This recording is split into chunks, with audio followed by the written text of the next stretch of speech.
Good morning, everybody. My name is Bob Rocker, and I want to introduce also Barbara Boyer, who's on the call here. Barbara, and I'm the founder and president of this organization. We started this a couple of years ago, simply because there wasn't a good place for people to come in Colorado and learn about aging-related issues, find vetted service providers, and be able to attend educational sessions like this on a regular basis and then have them recorded and available afterwards. So that's how this got started, because we just simply identified a need and decided, we can fill this. So let's get going. So today's topic is, as you all know, end of life planning. And we're going to learn about Colorado laws that apply to the end of life, new funeral and burial options, and what is a death doula and why do you need to know? Now, the panelists today, beginning with Katie Sue Van Valkenburg. Katie Sue is a MSW medical social worker and coordinator for Medical Aid in Dying program at Denver Health and a volunteer with Compassion and Choices. Valerie Nichols will be next.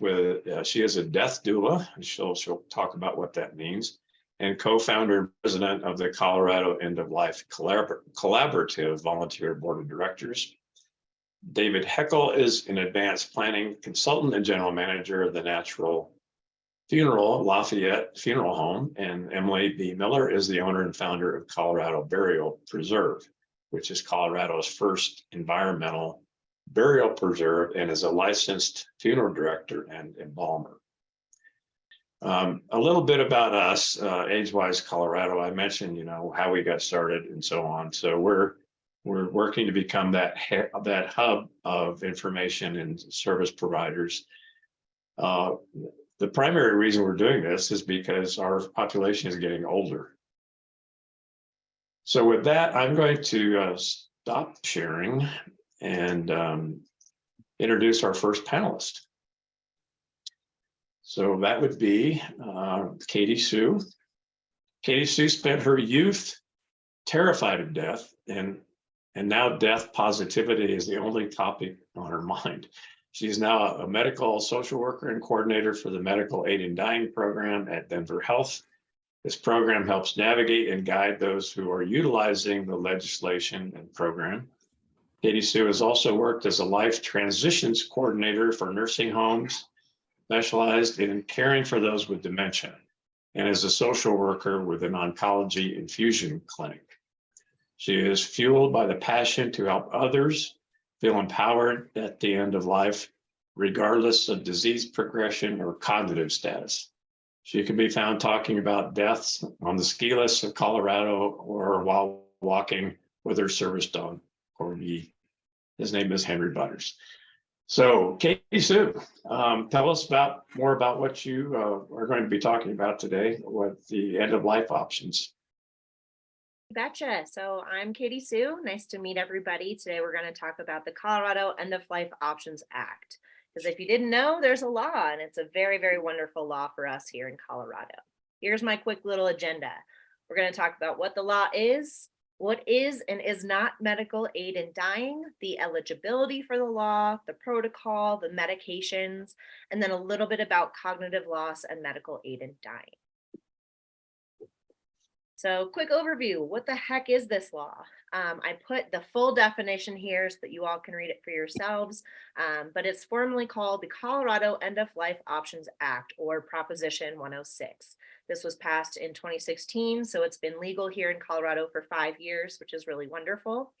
It allows an eligible terminally ill adult with a prognosis of 6 months or less to live to request and self-administer medical aid in dying medication in order to voluntarily and hasten their death due to their terminal prognosis. This law authorizes and protects physicians and care teams who might be involved in helping patients access the law.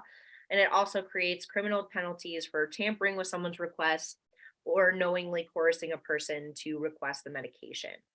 You're going to hear this law called a few things out in the wild world. It's not often called the Colorado End of Life Options Act because that's a mouthful, People typically call it medical aid in dying, which I shortened to MAiD. It is not a cleaning service, I swear. Or it's called death with dignity. So those are the two names that we use in calling it medical aid in dying. What is and is not medical aid in dying? Medical aid in dying, MAiD, is when a physician prescribes a lethal dose of medication to a qualified, mentally competent individual upon the patient's request, which the patient then intends to use to end their life in a peaceful manner in private residency. It is not interchangeable with the following two terms: physician assisted suicide or euthanasia. Medical aid in dying is a terminally ill person that is dying regardless of whether they take this medication or not. So please make sure that you're using the right terminology if you or someone else is looking to request the medication. A quick note before we dive into a lot of nitty gritty: if someone ingests medically aid in dying medication, the cause of death is natural. The death certificate does not list suicide. The death certificate will list the hospice or terminal diagnosis that person has, whether it be cancer, heart failure, COPD, ALS, any number of things. That is what's going to be listed on the death certificate. Medical aid in dying is protected healthcare information. So if you don't want anyone to know that you access the law, no one has to know besides the people that are helping you get the medication. So keep that in mind as well. The reason for this is that it not only does it protect your next of kin, but it also protects your assets. So because medical aid in dying deaths are natural deaths, insurance policies, estates, all of those beautiful things that you may have set up for your loved ones are going to be protected, which is really great. What's the eligibility here in Colorado? So number one, you have to be a resident. So how do we prove residency? We prefer that we have a Colorado state issued ID provided. If there's not an ID, I know a lot of people move to Colorado to be closer to the family. My grandma just did the same from Michigan, but she has a few documents that shows that she's a resident here. So that could be bills showing your name and your address here in Colorado, a lease agreement, or even a contract with an assisted living or a senior living community. You also have to be an adult, so 18 years of older can only access MAiD. And here's the big part: you have to possess a prognosis of 6 months or less due to a terminal illness. A lot of people have terminal or chronic illnesses, but if they haven't reached that 6 month or less benchmark, they cannot start the MAiD process. So please keep that in mind. The most important part, I think, is that we have to have the mental capacity to request the medication, both to understand the ramifications and rescind the request if you ever want to change your mind, because this is an option. It's not the Colorado "you must do this" act, it's the Colorado End of Life Options Act. And the final piece is that you have to be able to self-administer the medications yourself. So we're going to talk specifically about my Denver Health program and how we help people access the law, but here's how the law works for any program that you may find in Colorado. Per the law, a patient has to make 3 requests. 2 have to be oral requests via doctor's appointments that have to be separated by 15 days. So the doctor will meet with you on day 1, and then we have to wait 15 days. On the 15th day, you meet with the 2 doctors to have the same conversation about your request to access this medication, and that fulfills those oral requests. The third request is a written request. It's a statutory form that has to be submitted to the state, which the program does for you, not the patient, that has to be signed by 2 witnesses. The witnesses are there to make sure that not only are you the person you say you are, but to make sure that you are not being coerced in any way. So it's a good way to safeguard that the patient is the one asking for the medication. We have a couple of safeguards in place. The witnesses, as I mentioned, the patient is given ample opportunity to change their mind, often maybe too much opportunity for some people, but they're always given that. Then finally, there's procedures in place to make sure the patient has capacity. So as Bob mentioned, I have a background in working with people who have cognitive loss. So I'm part of that process for Denver Health in assessing mental capacity. Our doctors also do assessments, but a common misconception is that you have to have a psychiatric assessment. That's not true. We do have that on standby if we need to, but for most patients, it's not a necessity. Where can you access MAiD in Colorado? So number one, I listed my own. I might be biased. Denver Health has one of the most comprehensive programs in the state, but you can also access medical aid in dying through Kaiser Permanente or UC Health. There's also boutique MAiD clinics that are popping up around the state, and a really good resource is to check out The website I listed here, and I'll put it in the chat as well. It's www.acamaid.org. It's called the Academy. They are a nationwide organization devoted to helping people have resources for either doctor referrals, doula referrals, or even trainings that you feel better equipped to know what MAiD is. How do we access it at Denver Health? Let's talk. So the first step of accessing MAiD at Denver Health is to call our MAiD number. So here's our MAiD number. I'll put it in the chat again, but all patients or their next of kin are required to do this first step. Why do I ask that the patient be the person to do this? Because the patient is going to have to make those 3 requests. Leaving this voicemail is a really good way to practice that kind of hard conversation, because this is a once in a lifetime request, and I want you to feel safe and comfortable with the verbiage. So leaving us a voicemail is a really good way to practice. We always return calls within 1 business day. And when I say we, it's me. The program is only 2 people, myself and the medical director. So you'll get to talk to Katie Sue. All of our visits are virtual. So not only is that great for someone who might be terminally ill and bedbound or homebound, but it also means that we can serve people in all corners of Colorado. In more rural areas, there are not as many doctors or any doctors to help people access MAiD. So it's made it really lovely to be able to offer that to people regardless of their location. After the phone call, I send you a whole smorgasbord of information about the program, and we start the process of getting you set up for your first appointment and assessing the eligibility. The cost, I will say, for all MAiD programs is out of pocket. Medical aided dying is not approved federally, so Medicare and Medicaid cannot cover the cost. We are at Denver Health the only program in the state that offers financial assistance, and we also keep our program very affordable. The entire cost of our program is $800, but we do have financial assistance for someone who may not be able to cover any or all of the parts of the process.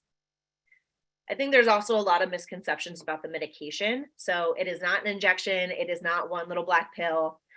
Here's what it actually is. It's a compound called DDMAPH, which sounds really jazzy.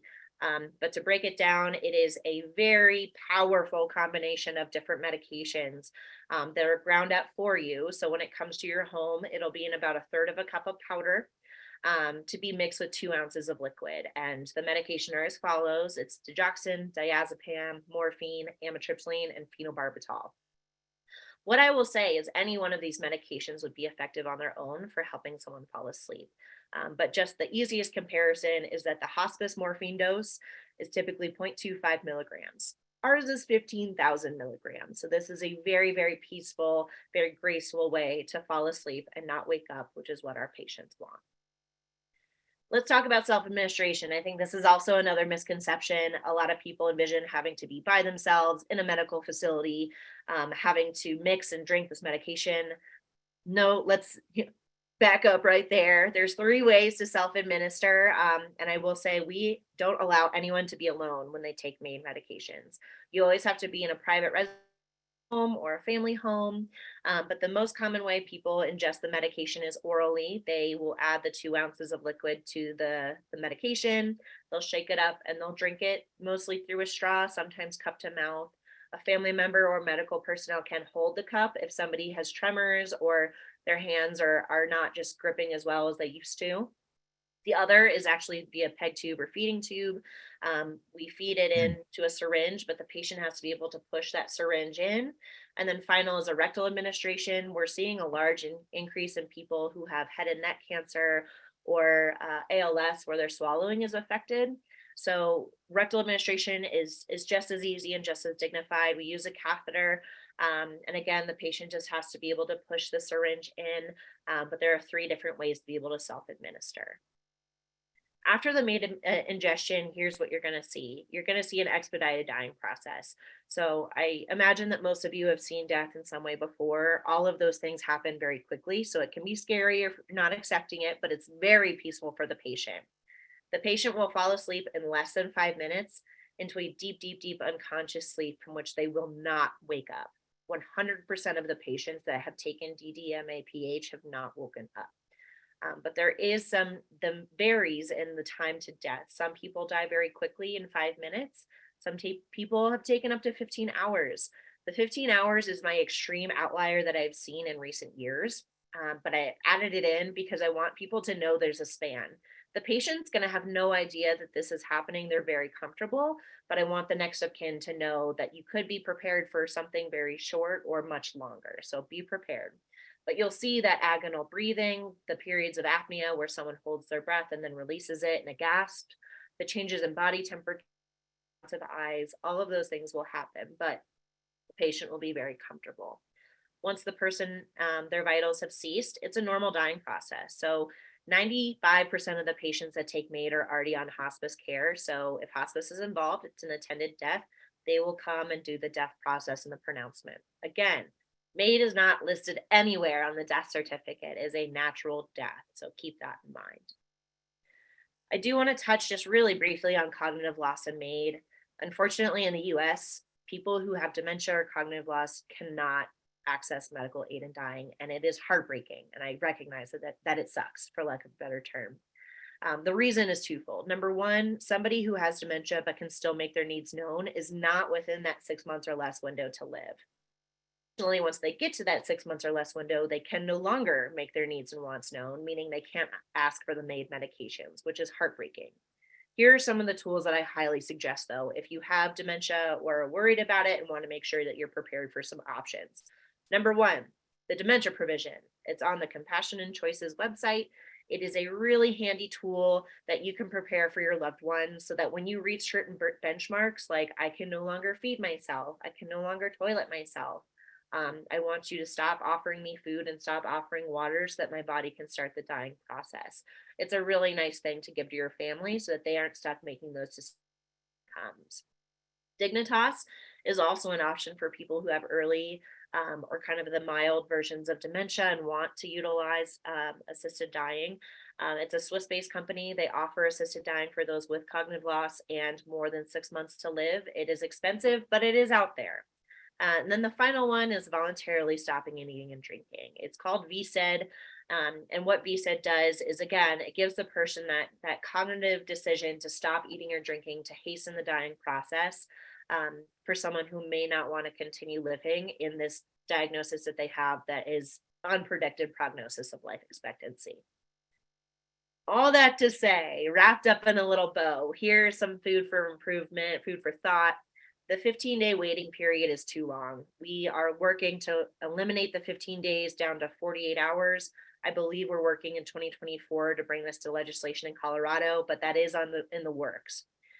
It also could be improved to design people with cognitive loss. I don't know that it'll ever happen in our lifetime, but there is rumblings that maybe they will start legislation to help somebody make an advance directive who can access MAiD. And then finally, access is very privileged. The people that are using medical aid in dying are predominantly educated, wealthy, white humans, which is great, but we want it to make sure that everyone can access it. It shouldn't be for just one population of humans. The financial cost is a barrier. The lack of education is a barrier. So that's why I love being able to come and talk with everybody so that everyone knows what their options are when that time comes. If access is a barrier due to cost, remember, Denver Health has a foundation. If you're interested, we always welcome donations to help patients continue to get care if they can't afford it. So please find me after the presentation. But all that to say, thank you. Thank you for letting me be a little tiny part of the panel. Here's my contact information, and there's Henry Butters if you wanted to see a picture of him. As I mentioned, I am the program coordinator. There's only 2 of us. Always feel free to give us a call or send me an email if you have more questions about medical aid in dying. And that's all, folks, from me. I'll pass it to the next bunch. Okay, Katie, so real quick, there was a question about the $800. I mean, how is that money used? Where does it go? So the cost covers the doctor's appointments and it covers the cost of the medication. So the first appointment with Denver Health is $125. The second appointment is $250, and then the meds themselves are $320. So the money goes directly into providing those care services. We are, again, the cheapest program in the state. The other programs I know of cost $2,500, but it's still not the $10,000 that's often expected of this process. Our next speaker is Valerie Nichols. I'm trying to find Valerie on my, oh, there you are. Hi, Bob. Thank you. Hi. So I want to introduce Valerie. Valerie is a death doula and serves as president of the Colorado End of Life Collaborative Volunteer Board of Directors. She's a Colorado native, raised collectively by her single mother and grandparents. This upbringing is what cultivated her love for working with older adults. She's a professional ceremony specialist who officiates memorials, funerals, celebrations of life, and has meshed this with her end-of-life doula work, providing her clients a unique way to leave a legacy through living celebrations of life. She has a degree in exercise science and gerontology, and her contact information is in the chat. And I'm going to spotlight you now. Valerie, there you go. Take it away, Thank you, Valerie. Bob. Thank you. I appreciate the opportunity to talk today. I'll just dive right in and talk about what an end-of-life doula is and why you need one, and then a little bit about the Colorado End-of-Life Collaborative. End-of-life doulas are also known as death doulas or a death midwife or a death companion. Anywhere in those ranges, we've been hearing different terms for us, but it's someone who offers non-medical support for a dying person and their family when they're going through this dying process and even after death. We provide compassionate companionship, education, respite, planning, spiritual care, advocacy, legacy work. Some of us do alternative therapies like Reiki, essential oil therapies, but we do not replace hospice care. However, we work in conjunction with hospice. So having said that, many families wait, in my humble opinion, entirely too long to bring in hospice care. When I volunteered for hospice, I was often called in when death was imminent, within a week or even days. And ultimately, end-of-life doulas are here to bridge this gap between hospice care as well as their family. So we fill in that place in between.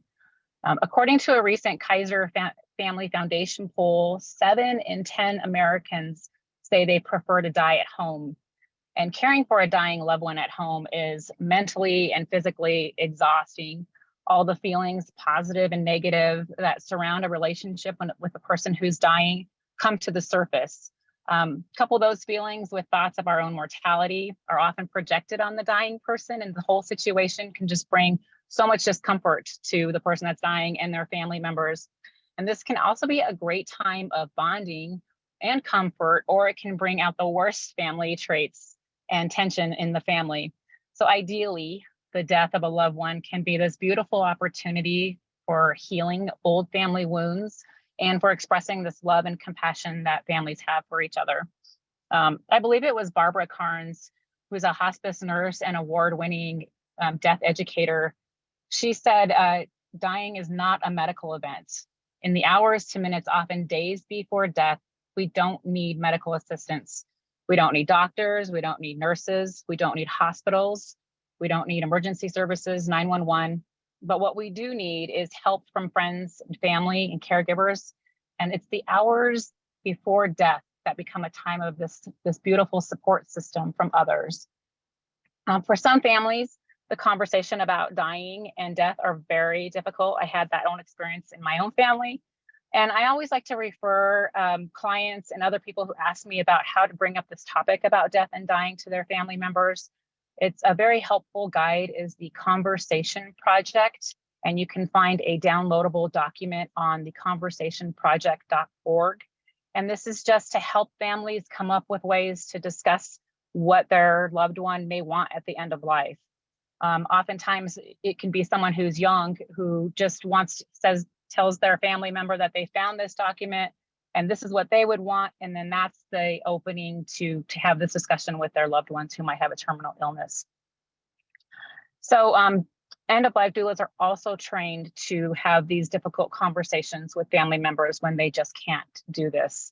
So we also help families in 3 different categories. So pre-planning, active dying, and then post-death. And I'm going to talk a little bit about what each category offers.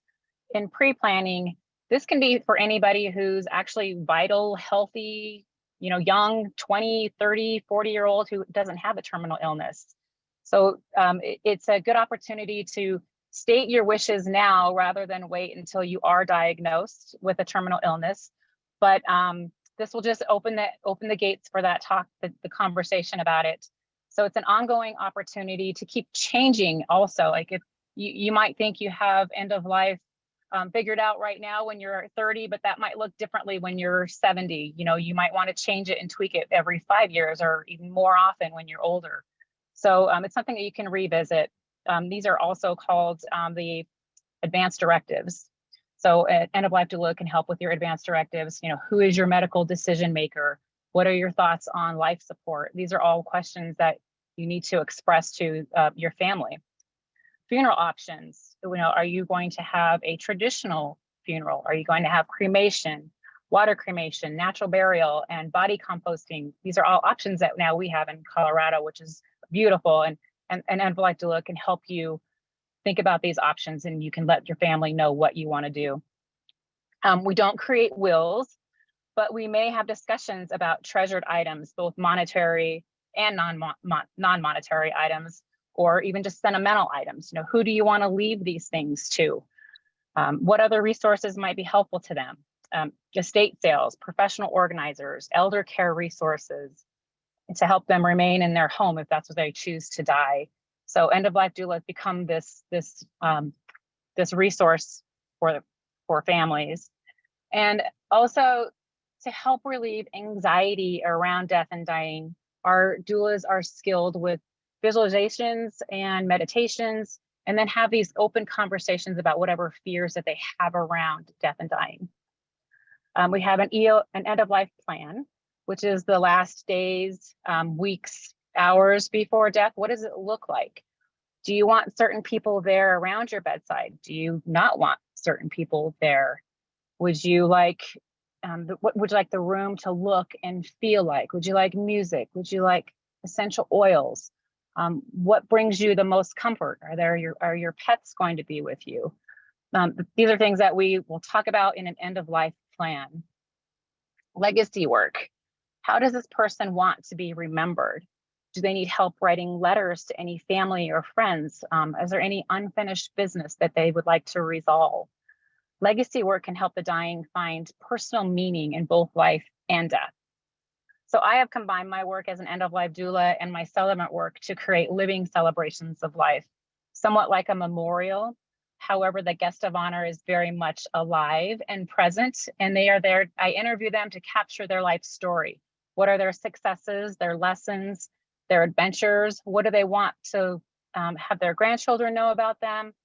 They get to tell their own story from their own perspective, and others are present to hear what they're present to hear what others have to say about them as well. So it's just a beautiful ceremony type celebration. And this is my passion, my calling as an end-of-life doula. We all have our own niche of what our doula work looks like. The second category I want to talk about is active dying, or it's also called the 11th hour or vigil. And this is when we are staying bedside with family members, and they may choose to have an end-of-life doula stay with them this whole time, or we also empower family to do that for themselves and be there with their loved one. Sometimes they might just have questions about what it looks like at end of life, and so we're there to simply answer questions and help explain the process that's happening.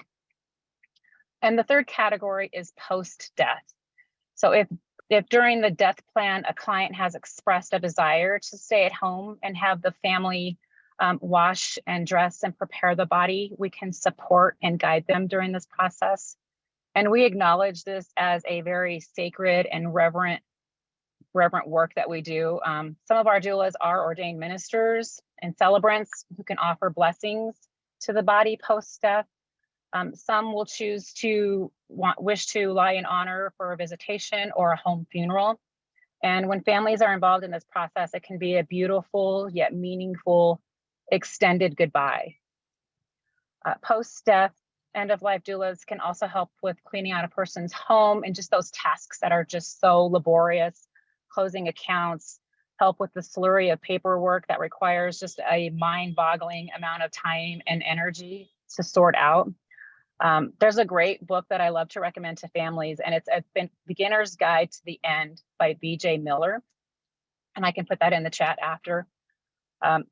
So now I'd like to talk to you about the Colorado End of Life Collaborative, We're a nonprofit membership directory of over 20 end-of-life providers and over 20 end-of-life doulas. Our end-of-life doulas are independent providers who are insured, trained, and vetted. And if you go to our website, coeolcollaborative.org, you will find a directory of our end-of-life doulas with a short bio about which each doula specializes in and the services they provide. We work independently and sometimes we work collaboratively, as some families may desire us to be with their loved one at the end of their life for the entire time. So that could be several days. So we do work in shifts together also. And our mission is to become Colorado's go-to organization for trusted, compassionate, heart-centered, dedicated professionals who serve in the end-of-life needs of our community. We have a speakers bureau who are committed to culturally change the way we think, feel, and talk about death. If you or your organization would like a collaborative member to speak at your next event, teach a workshop or class, offer a presentation about the end-of-life work we do, you can go to our website and search our directory and just to see what topics we have. Or if you would like a customized program, you can email me directly at Valerie@coeolcollaborative.org, and I put that in the chat as well. So thank you so much. That concludes my talk. Passing it on to the next person. Thank you, Valerie. So we have a question: how do I become an end-of-life doula, and what's the correct spelling? Doula, D-O-U-L-A, and we get that question a lot. I think the first and most important thing is to become a hospice volunteer, just to make sure that that is what you really want to do. There's several organizations out there that are training and certifying, but there is not one organization that's in charge of the certification process. So we have a few of them that we work. I'm trained by INELDA, I-N-E-L-D-A, and there's Conscious Dying Institute in Boulder. You can look up our website and we actually have a step-by-step process on how you can become an end-of-life doula. And one of our own board members has put together something, because we do get this asked a lot, on how to become an end-of-life doula. So you can reach out to me and I can get you in contact with her.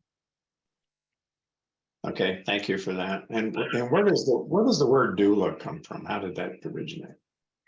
Doula means to serve. And so people might be familiar with birth doulas. And so it's similar to that, where a birth doula or birth midwife would help and care for a mother who's getting ready to have a baby. So it's a non-medical approach to helping the mother.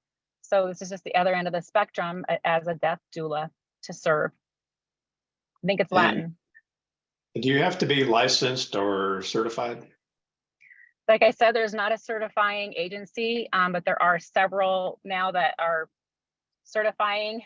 But I think it's most important to get the training as a hospice volunteer. And then there are some that we do recognize, like I said, INELDA and Conscious Dying Institute, and there are a handful of others. Okay. All right. Well, thank you so much. Let me just check the chat real quick, make sure we don't have another question. And I don't see. Oh, there was a question about the cost of the training to become a doula. So I think I might have spent maybe $700 to do that with INELDA. Okay. All right. Thank you. Thank you. Okay, so our next speaker is David Heckel. David is the Advanced Planning Consultant and General Manager of Natural Funerals Lafayette Funeral Home. Been serving as a funeral director and advanced funeral planning consultant since 1995, first in the St. Louis area. David has served in conventional funeral homes and cemeteries in Missouri, North Carolina, and Colorado, both for the largest corporate funeral organization on the planet and in the independent family-owned and operated locations. The Natural Funeral is composed of heart-centered environmentalists who provide our neighbors in the communities we serve with meaningful and healing ceremonies of reverent body care and celebrant curated memorial services. Also provide earth-friendly methods of disposition, including composting, water cremation, and natural earth burial in cemeteries where we are welcomed to do so, and on private land.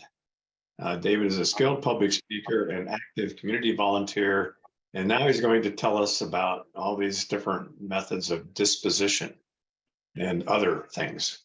So take it away, David. Thank you. Thank you very much, Bob.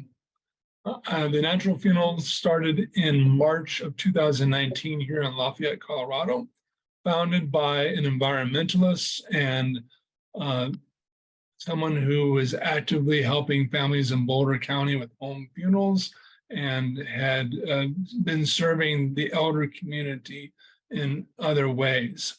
They came together over tea and were having a conversation, and they were lamenting the fact that there was not a green cemetery in the Boulder area. And then the next thought came, was not a green funeral home either. And they said, well, we should do that. We've been serving these families again since 2019, just celebrated our 4th anniversary here in March. I was invited to join the team in January of 2022. I have been serving as the advanced planning consultant and recently have been asked to take over the general manager role.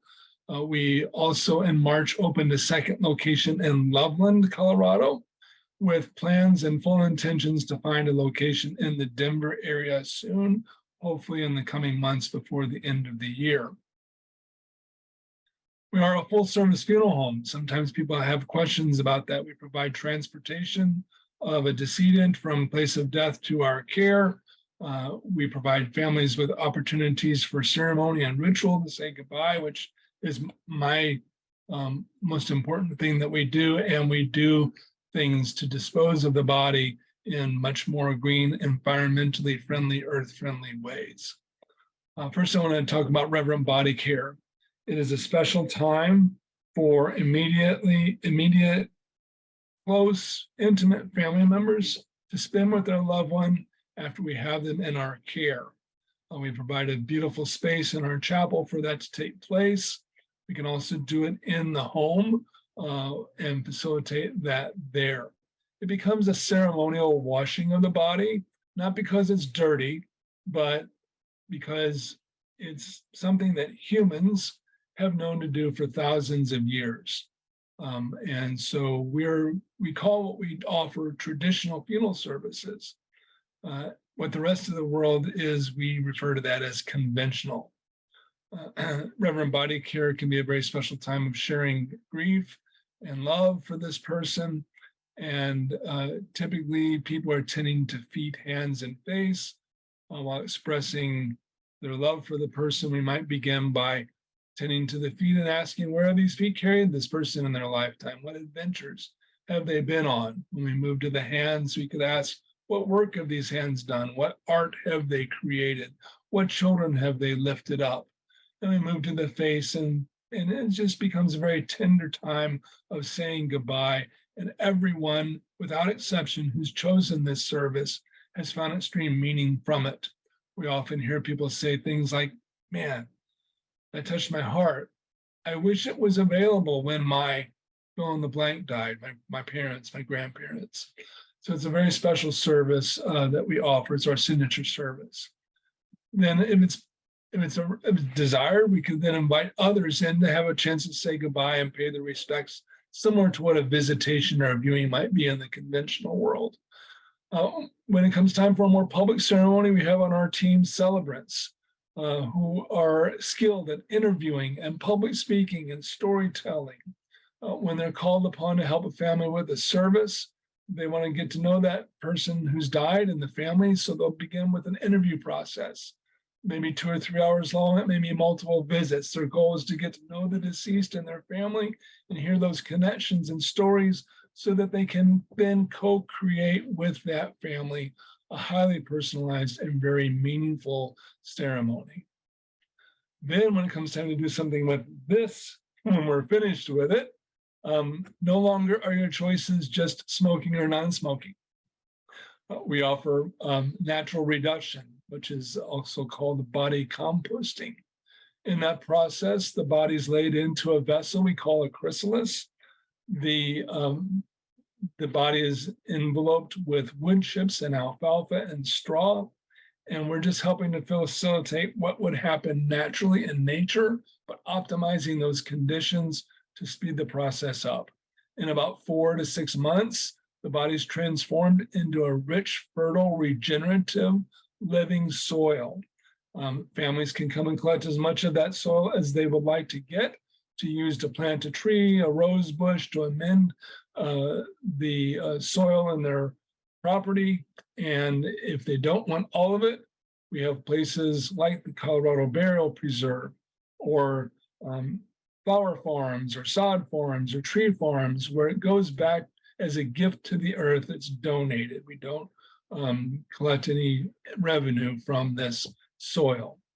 The next method we offer is called water cremation.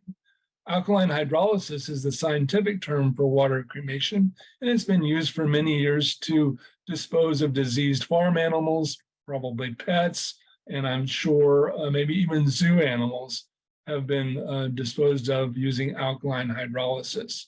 Again, alkaline hydrolysis or water cremation is not anything really different than what would happen in nature, but rather than being a biological process like the body composting, water cremation is using chemistry.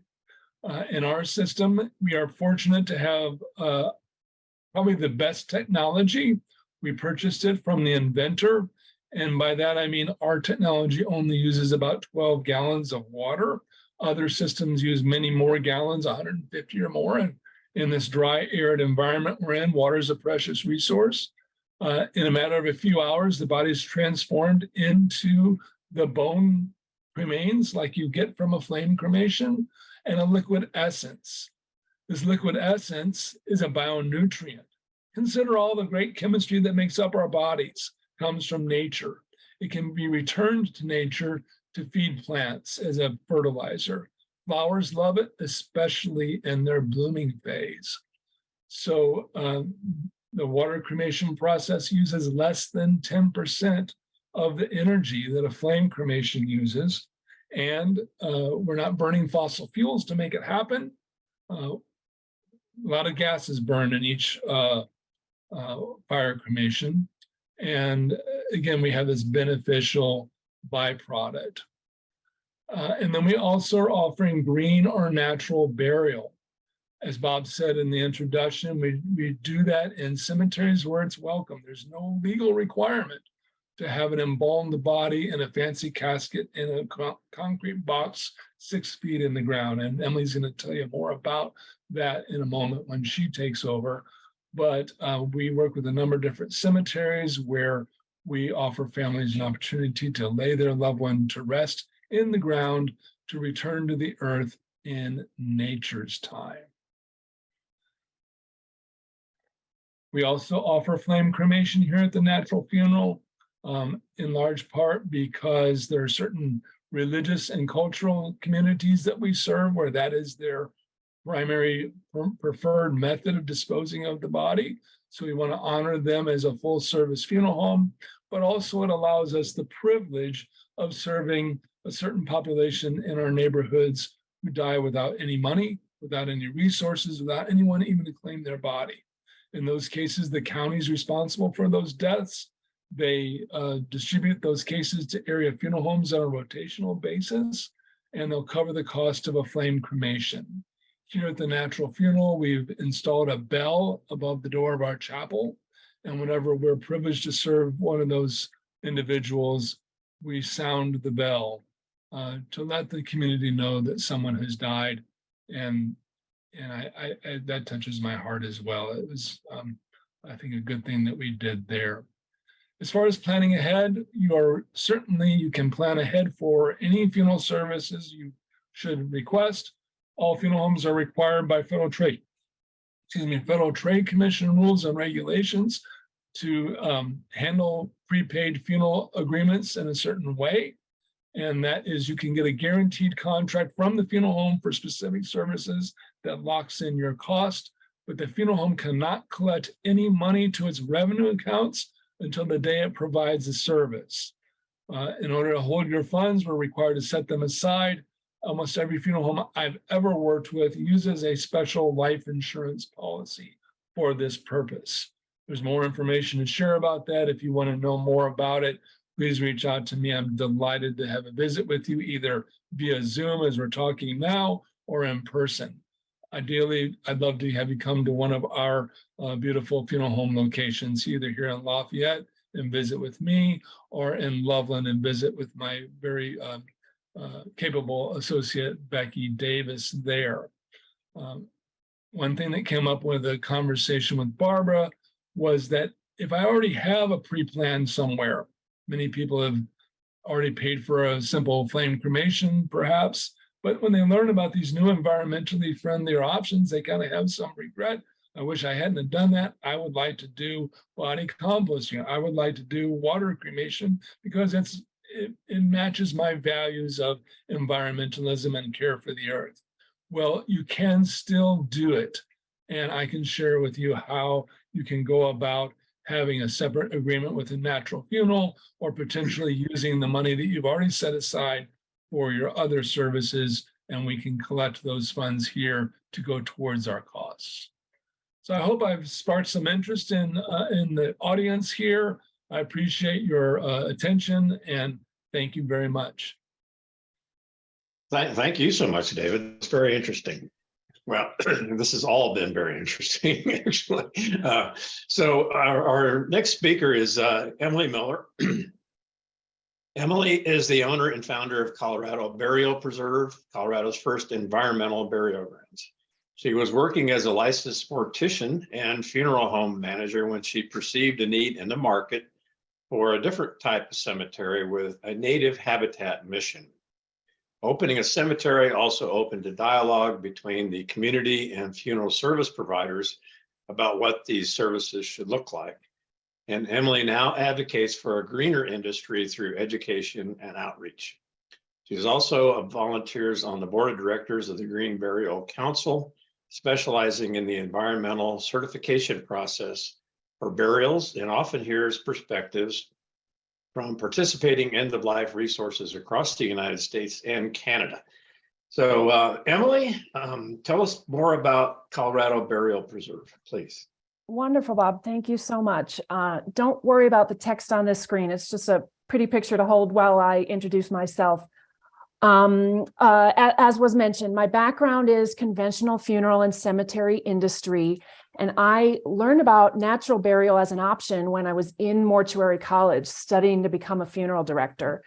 I immediately responded to it because I love the idea of a final resting place in nature, not a place where the lawn was going to be mowed every Thursday, making this racket and polluting. And then, of course, lawn is a monoculture. It's very different from a natural space. So later in my career, I came to Colorado, and I was shocked and dismayed that we have this incredibly beautiful state with an embarrassment of alpine meadows, but none of them were this kind of wild cemetery that I thought we ought to have. As David alluded to, there are plenty of cemeteries that will allow you a more natural burial because they're not required to require a vault. So it's discretional if they'll let you do a shroud burial or et cetera. But I wanted to go all the way and create a place that didn't just allow natural burial, but really leaned into, well, what good can we do for the planet with a conservation management plan on top of a natural burial option for Colorado. So we've been open since mid-2021. I'm in Florence, which is the Arkansas River Valley. So I'm about an hour south of Colorado Springs, but it's a good drive for most people, no high altitude passes. And I'm a Green Burial Council certified natural burial grounds. And what that means is everywhere on the property, all of our burials are no embalming, no vaults, and everything is biodegradable. So that's an option to do a shroud, which can be made of natural materials, cotton, linen, wool, silk, or some type of casket, which could also, it can be something that's designed for natural burial, like they make them out of renewable materials such as bamboo and seagrass, or even a very traditional plain pine box could be appropriate for natural burial. The whole idea is we're looking for all the materials are of the earth and nothing's going to interfere with the natural processes of the soil reclaiming the body. So that's the reason for no chemicals and no sort of plastic and no impervious containers. We just want to ultimately leave no trace. And then on top of that kind of burial, we have this management program that's been developed in cooperation with an ecologist and with sort of do no harm principles, where we're protecting sensitive areas and planting native species and doing our best to create habitat and preserve biodiversity and all the kind of good things we can do for the planet while serving the family with their cemetery needs. And that includes memorialization. That means you can have a headstone, but we allow a rough shaped stone so that it blends with the environment. It doesn't detract from the environment, and it's a much lower footprint than a polished stone, but that the family could still have that place where there's a name and dates. Endowment care, this is a state law thing. In many ways, I'm similar to any cemetery in the state. I follow all the same laws. But endowment care means a portion of the fees go into a long-term investment plan that protects the financial future of the cemetery. And so that's both a requirement for Colorado and also part of the Green Burial Council's certification best practices. Well, what does burial look like in the preserve? I wanted to bring a lot more pictures, but I only brought these two because they show a handful of different things. I'll mention the container first. I mentioned that already. It could be a plain pine box. We're looking for something unfinished. You know, the handles are made from sisal rope. That's biodegradable. In this instance, the family actually custom made this for her. There was a woodworker in the family. So, you know, a handmade, a personalized option is a wonderful thing. There's a running thread here through natural burial, and that is it's a wonderful opportunity for the community to be involved, from this selection or decoration of the container, through digging the grave or filling the grave, through the bearing of the loved one to the grave, to the hand lowering with straps. Part of the reason a natural burial is different from one you may have been to at a conventional cemetery is because we're not using dangerous chemicals, and because we don't have these 1,000-pound vaults that have to be lowered into these dangerously deep holes with you know, dangerously heavy equipment. There's no reason in this ancient practice of laying someone to rest that the family and the loved ones can't be as intimately close to the process as they want to be. I mentioned the depth of the hole in contrast with conventional burial. This grave is only 3.5 to 4 feet. And the reason we do that is it's better for the amount of oxygen that reaches the body. The natural processes are best taking place in the presence of oxygen.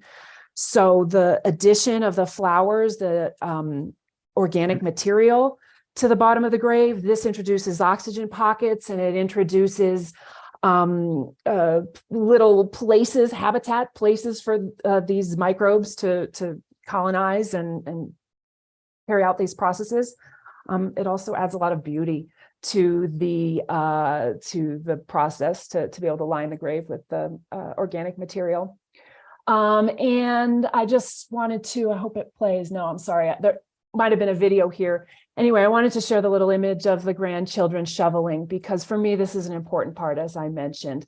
This is an ancient human ritual. If you look across, you know, all of global history and cultures, most of anyone would have been laid to rest in just this cooperative way in a beautiful place without a lot of high technology or fancy things you had to buy. And there's a lot of wisdom to be found with tapping into those traditions. Oh, there's the video. It's only a few seconds. We also do cremation burial. I am encouraging folks to think of natural burial for cremation in lieu of scattering, because this guarantees the type of legacy we're leading. We have these options, which I'm going to detail more in a second, about, you know, we're restoring prairie and native habitat when we make a burial like this. Cremated remains on their own are salty and they're high pH, meaning they're basic, and they're not great for plants if you just scatter them out. But there are techniques we can do. There's soil amendments that you can use. There's different urns you can use. We do urn cremation burial either with a biodegradable urn, or you can just have the ashes be placed loose in the grave. This family used this. He was a rock hound. And so this was a canvas specimen sack, and it even had his little pencil notes on it from the last time he was out there rock hounding. So family chose a canvas sack as a biodegradable urn, and how green of them to reuse something. And also, that's more personalized than any urn you could order. And so using a flat rock is also something we do to improve the ecological situation with cremated remains. The rock is going to keep those plant roots from accessing that area where the chemistry might be harmful to them. So they'll go sideways instead of down into those ashes. Once we make that interment, whether it's a full body or a cremated remains, or in fact, a human body compost, or in fact, the water essence from a water cremation on the at Colorado Burial Preserve, we've had all 4 of those types of interments. In fact, I'm the only cemetery I know of that can say this. We've done natural burial, natural cremation burial, compost burial, and water cremation burial. The only type of thing we haven't done is a conventional burial with a vault and with embalming. But anyhow, my other real differentiator is our restoration program. So I mentioned we don't mow the lawn, but in fact, we have a ecologist helped us design this program wherein we are planting over 30 different native, beneficial, arid adapted shortgrass prairie grasses, plants, wildflowers, shrubs, cacti, etc. I believe that the benefit of natural burial is multiplied if we also use it for native habitat. I think that when we are looking forward into, our descendants, what are they wishing we had left behind? Natural spaces and protecting biodiversity at all, I think, is such an important part of that. So I know a lot of people think they hear about these greener types of disposition, and I think that's great. I've always wanted to, come back as a tree. But I'm really encouraging folks to think of not just coming back and turning into one plant, but that the gift of the body back to the earth can nourish an entire web of ecosystem life in all its forms, from the most humble to the grandest of and the trees and etc. I included this little orange flower. It's a prairie paintbrush. And these have this incredible life story where the seed is actually parasitic. So the only way that this flower can grow is alongside another seed of a different species that's germinating at the same time. And it gets some of its chemical needs from that other plant as they're growing in tandem together. And so this is just like a fascinating example of this, the relationship and the interconnectedness of the prairie ecosystem. Even though it's not like this grand tree under whose shade we can all contemplate the beauty of life, nature has this way of teaching us lessons, even when we look at the most humble. It doesn't have to be in its most grand versions to teach us these lessons. And I bring the deadwood to just as an example of this concept. For our native habitat restoration, we leave the fallen deadwood, that's naturally occurring in our habitat, which is 80 acres. I think I forgot to say that. Most cemeteries would clear this up right away. And in fact, if you went to where your great aunt is buried, someone might make a complaint. Did you see there was all this messy wood on the back 40? Well, in our tough, arid Southern Colorado environment, some of our best biodiversity is growing in the roots of these skeletal, decaying juniper trees. The new ones and the established ones are really important part of the ecosystem too. But these dead ones provide habitat, they provide food, they provide reproductive spaces for all sorts of different insects, fungi. And this is a king cup cactus, which is one of our most impressive, beautiful wildflower cacti of this area. And some of our biggest and best cacti just, they find more shelter under these dead ones, and also better chemical, the resources they need to thrive in this environment. So I believe too many people are choosing cremation because they perceive it to be the simpler option, where like burial, first of all, there's all this other stuff that they make you buy. And secondly, what is the space even for? cremation is presented as this option that allows you to save space because you don't take up a space in a cemetery. My argument is that we do not take up a space when we perform a natural burial and we manage it in this way. We are preserving a space for the future. And, as this body goes back to the earth and as our restoration species use those nutrients and grow up, the evidence of our activity on this land will be limited to just those few, whatever names on those rough shaped rocks are not hidden and, are still legible at all. And meanwhile, everything in nature, from the pollinators to the migratory birds to the little mammals to all of the interconnected web of this planet we need to save, what those creatures need is held preserved space. So that's my pitch, is that we can be everything a cemetery needs to be for a community and leave the space better than we found it before we started using it in this way. Here's just a little more of my contact information. I'll paste it in the chat as well, if that's easier, as I stop my screen share here. But you can find me on social media. Instagram and Facebook are a great place to see the rest of our pictures from all 4 seasons. Thank you, Emily. That was great. And I so appreciate the passion that all 4 of you show for what you do. So that's terrific. We had a question for you, Emily, about how does and this is actually for you as well, David, is how does the cost compare to a traditional burial? And in your case, Emily, are family members allowed to visit the preserve? Yes, so I'm actually in progress of opening the preserve. It really, not just family members, but anyone who wants to spend time in this environment. It will have regular visiting hours like any nature preserve or like any cemetery. So the visiting is an important part for me of this. Well, we're saving it. Who are we saving it for? Is anyone who thinks there might be some benefit to spending time in nature, which is everyone. As for costs, there's definitely some variance. So I cannot do anything along the lines of what David mentioned, like performing transportation for the body or care of the body.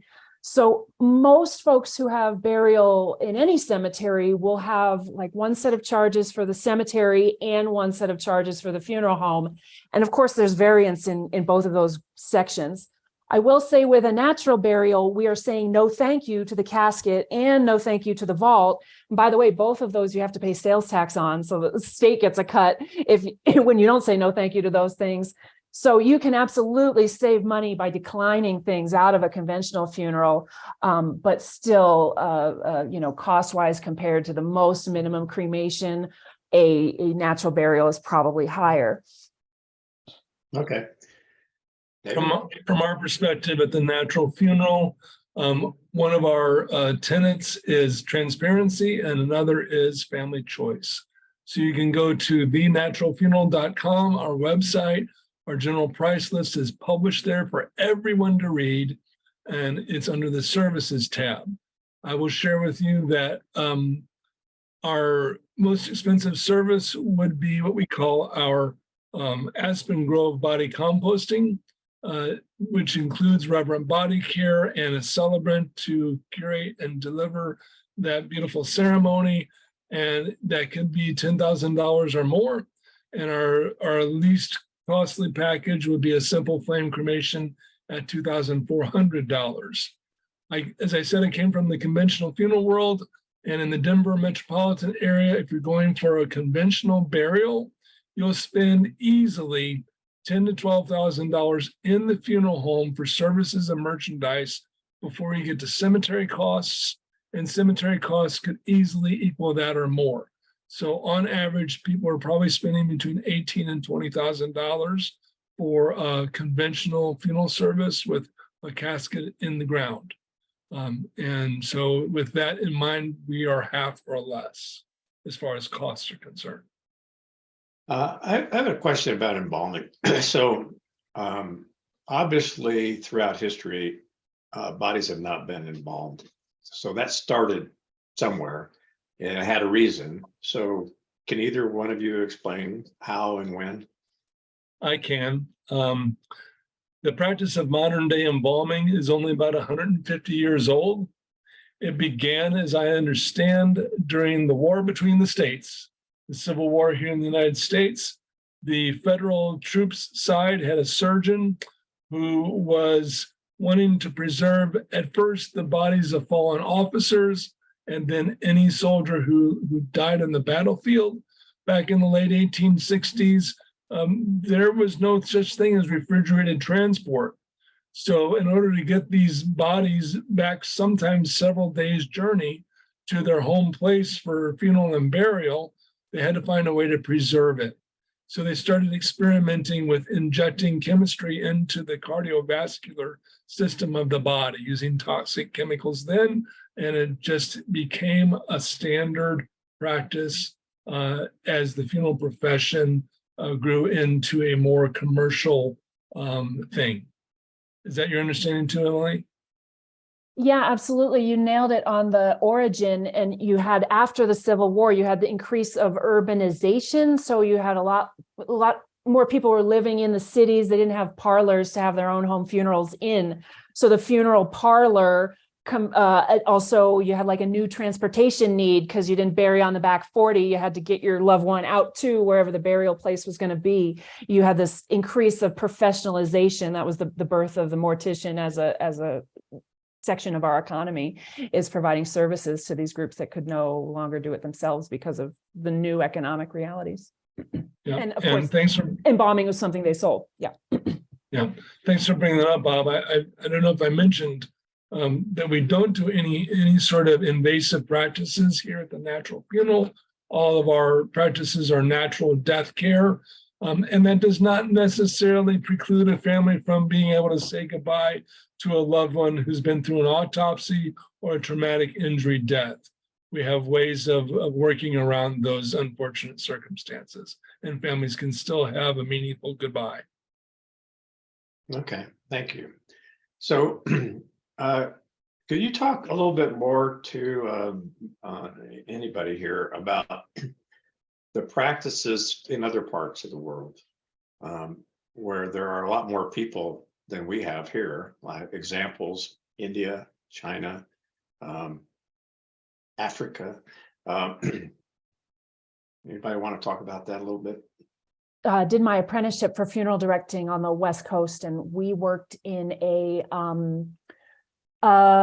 community that served the place where I lived had a high percentage of Indian community. And of course, the funeral home serves the whole community, cross-section of everybody. And so we had a special setup and special funeral package, specially designed for folks who were Hindu or Sikh faith from, mostly South Asian Indians. So those folks practice a witness cremation, and traditionally in the home country, this is an outdoor pyre. But the way we did it in regulated California was with an indoor facility for a witness cremation. So this is the same as the crematories we're using all around the state, except it's been spruced up in the front. There's enough room in there to have the funeral start in the chapel and then continue like in lieu of a graveside service. A witness cremation is an option where you can be there to say a final prayer over the over the person, be there when the body, departs our realm here and goes into the chamber where it's transformed by fire. And in fact, on our modern equipment, families can even push the button. It's like the modern life way of lighting the funeral pyre. So as David mentioned too, there are always going to be communities that are requesting these types of death care that is less environmental, and whether that's for religious or cultural reasons, by all means, if people want embalming because they're very concerned that the person looks good and is preserved for an extended funeral period, those folks are always going to be asking for that. But for those of us, we have an increasingly secular community in Colorado here. An increasing number of people are not looking to their family or their faith's tradition for how they're going to handle their funeral. And I think that's why you see so many of these celebrations of life with scattering. But those of us who do not have this religious or cultural reason to be a polluter, I think that we have, all the better opportunity to do some good with our last choices, to kind of even out the fact that we're never going to be able to completely change the impact of our industry or in fact our lives at all. Okay, thank you.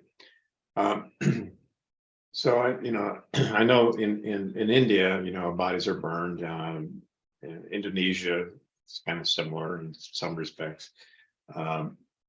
The traditional Muslim burials are with, I think, a shroud maybe is placed in the ground, and that's it, and nothing elaborate on the top of the ground. And then you go to places like certain cemeteries in the U.S. and Europe, and the monuments are just amazing. So anyway, I was just curious about that. I'm also wondering about trends. What kind of trends are you seeing? And I'd like to start with you, Katie Sue, on what are you seeing in terms of medical aid in dying? You're seeing more, less, what? Yeah, so I think a lot of people are always worried that medical aid in dying is going to be kind of the first line of defense for somebody who has a chronic illness. That is not the case. We are seeing a steady increase this past year, I believe, in the state of Colorado. They just released the statistics, but in 2021, I believe it was about 120 people that received the prescription for medical aid in dying, and we've gotten, for 2022, I believe, upwards of 200. I think for 2023, we're definitely going to exceed 300 prescriptions written, but for a state as big as Colorado, that's not that many people that are accessing MAiD. However, we are seeing an in the people that are pre-planning, and we're seeing an increase in the people that are at least attending one appointment. Something tragic that I see quite often is that people will have their first appointment or make the inquiry, but because of the 15-day waiting period, the person dies before the second appointment, and that is tragic, and that is very frustrating, not just for me, but for the family members. This is something that they're trying to help their loved one accomplish because they've made their wishes known, and because of that silly rule that legislators made, their loved ones are having to go through the ringer of waiting those 15 days. The reason those 15 days exist is because some random legislator thought that 15 days was the amount of time that people would change their mind.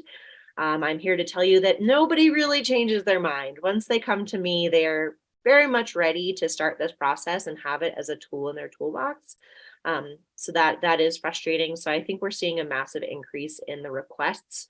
I will say, so I have been officially in this role for just over a year now. Since May of 2022, I have fielded 580 phone calls from Coloradans who want to access medical aid in dying. That's just first phone calls. So those are people that either do qualify, or they're pre-planning, or they just want to make sure that they know their options. So I would say those are the increased trends. The other trends include just other people wanting to make sure that they're educating. So wanting to share about this. I think it was very stigmatized in the beginning. I think there's still a misconception that it is suicide when it is absolutely not. And now that people more know what it is, it's becoming more openly talked about in senior living communities. One of my favorite things is to go to nursing homes or ALFs and just talk about what MAiD is. And there's much more open conversations. And I saw a question just pop in. Can you put instructions in your will that if you're unable to do the contact requirements, i.e. dementia, can you still get medical aid in dying? Unfortunately, no. So as I mentioned, somebody with dementia cannot access medical aid in dying. It's not something in the US that you can put in your advance directive. That's why I do suggest doing the dementia provision via the Compassionate Choices website, which I'll put in the links. It's dementia awful. Very soft spot in my heart because I have multiple family members with people with dementia, and it's really hard to see that disease. So, I always like to remind people that medical aid in dying is not necessary to have a good death. You don't have to have medical aid dying to have a good death. For some, that is their one definition, but having a good death means letting your needs known, having your people love you the way that you want, and then having your body disposed of the way that you want. So make sure that you're not hyper focusing on one aspect of the dying process. There are a lot of ways to have a good death, but I am very happy that we live in a state where medical aid in dying is an option for people that want to access it. And I do see Sunny. So Sunny is wonderful, Christine. And I'm glad that she shared that her mom actually was trying to go through the process and she passed before the 15 days. And that is infuriating. So we're always looking for stories for people that are willing to share their testimonies with legislator, because that's what really gets those legislators' hearts is hearing those stories of negative experiences so we can change the law. And that goes for any aspect of the dying process. So we're lucky in Colorado, we have a lot of cool options, not only for preparing for death, but also body disposition. Katie Sue, could you put the link to the organization in the Switzerland in the chat too, please? Yeah, for Dignitas, I will put it in there. I will say that's very expensive, and you have to be early on in your dementia process in order to access it. But I will definitely put it in the chat. What trends, Emily and David? What trends are you seeing in your work, as opposed to the more traditional, burials? For us at the natural funeral, the trend tends to be towards body composting of the offerings we do. People are really resonating with that service. I will say that our biggest competition is not the 20 other funeral homes people are driving past to come to us. It's people's knowledge that these choices exist and they're available. Almost without exception, when I tell people what I do, they're fascinated. They want to know more about it. Of course, Emily said it, everyone wants to be a tree. So you can't be a tree, but you can certainly feed one through the body composting or the water cremation process. Well, you can become some cells in a tree, right? So It's all connected. Emily, what comments It's all do you have about connected, trees? that's right. What are you seeing? For me, it's a little different because the folks I talk to are already the ones that have self-selected into being interested in my type of burial. Because my company's new and because we are sort of still under construction towards that being open for visitors, I've not been doing a whole lot of, I come on and do these educational things as much as I can, but I've not been advertising. I don't have a TV commercial or any ways that people are finding me other than they are looking for this info themselves and seeking me out through Google. The first person we buried here in the preserve, I'm in Southern Colorado, was from Fort Collins. And it's just like the family I served when I had this idea, when I realized, hey, we don't have a place like this in Colorado. It's if you're looking for something that's, all the way towards being buried in a natural place, I'm the only one who's doing it. So yeah, my trend is that people are asking for this at all, even before I've educated them that it exists. And I agree with David. People assume that their grandfather's funeral options are still the same funeral options, because we don't like to think about it in our daily lives. And we have had these blessings of modern medicine that our elders are living longer and longer, and families, get to these, have these long lives before they bear to begin to look at what their funeral options might be. So, I would echo that one so much, that a lack of knowledge is one of our biggest things we have to fight against here, because if you know that there's a kinder, gentler way that reflects the values with which you lived your life, well, why would you pick this expensive one that the guy in the suit is telling you, it was good enough for your grandfather, here, sign. It's like, we can do a lot better than that. Bob, you were asking about trends. I just want to point out that in the United States, I think last I heard 28 states have adopted water cremation as a legally acceptable choice for disposition of human remains. In most of those states, you'll find at least one service offering it. On the other hand, body composting is now legal, and if Nevada has already passed it, I think 7 states, but only Washington and Colorado, maybe there's one operated in Oregon, are there people who are actually doing it. Since it became legal here in Colorado in September of 2021, I think we're probably up to around 100 families that we've served who have chosen it. And we are getting calls from people all across the country who are reaching out to us to say, hey, I want some of that body compost. Say, how can I make it happen? So we can get someone's remains from anywhere on the planet, just about, certainly within the United States. Thank you. Katie Sue, you answered a question in the chat. Could you answer it for everybody on the video here, please? Sure, absolutely. So there's a question about what happens for people who are terminally ill that have animals that will likely outlive their person. So I used to work in hospice, and typically I am the sad sack that takes the animals home, much to my husband's chagrin. But I have found that Demi's Animal Rescue, which is based in Denver, but they will provide transportation to other parts of Colorado. They will find a foster person for the animal. The foster will go to meet the human. And then that way, when the person does die, the foster can come pick up the animal, and then they know exactly where the animal is going to go in the meantime until they find a forever home, knowing that it's not a shelter or they're going to be euthanized if that's not the wish for the dying person. So they've been really nice. I think they've helped me with up to 6 animals now. So it's been really cool that those animals didn't have to go anywhere scary.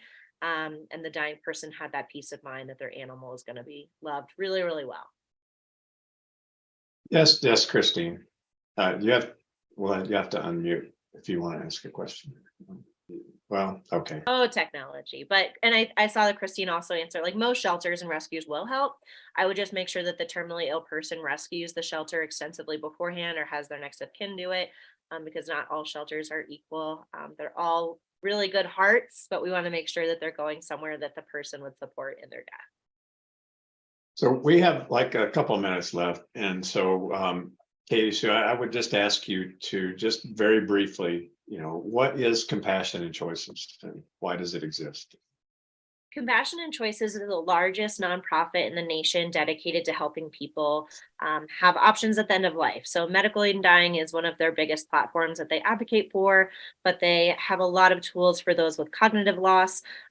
Compassion and Choices' biggest drive is legislation. So they often are the ones funding and finding sponsors and going to specific Congress people to help change laws. So they are responsible, along with Death with Dignity, which is another big organization, helping advance and improve medical aid in dying and end of life options for people just in the United States generally. So as a volunteer, I offer educations about everything, not just medical aid in dying, but how you can have your options and feel prepared for the end of life. Okay, thank you. All right, so I'd like to thank all of our panelists today. This has been very educational for all of us. I certainly learned a lot. So thank you so much, and you all have a wonderful day. I will say quickly here, this has been recorded, so we will get the recording online on our website as soon as we can. We always do just a little bit of editing on these things before we put them up, but not a lot. And so we'll be doing that as soon as we can. And then this will also be translated into Spanish. So if you know people who speak Spanish and would like to be able to watch this, you'll be able to send that link to them as well. Okay, so thanks so much, everybody. And you all have a wonderful afternoon and a great weekend. Okay, take care. Bye-bye. Thank you.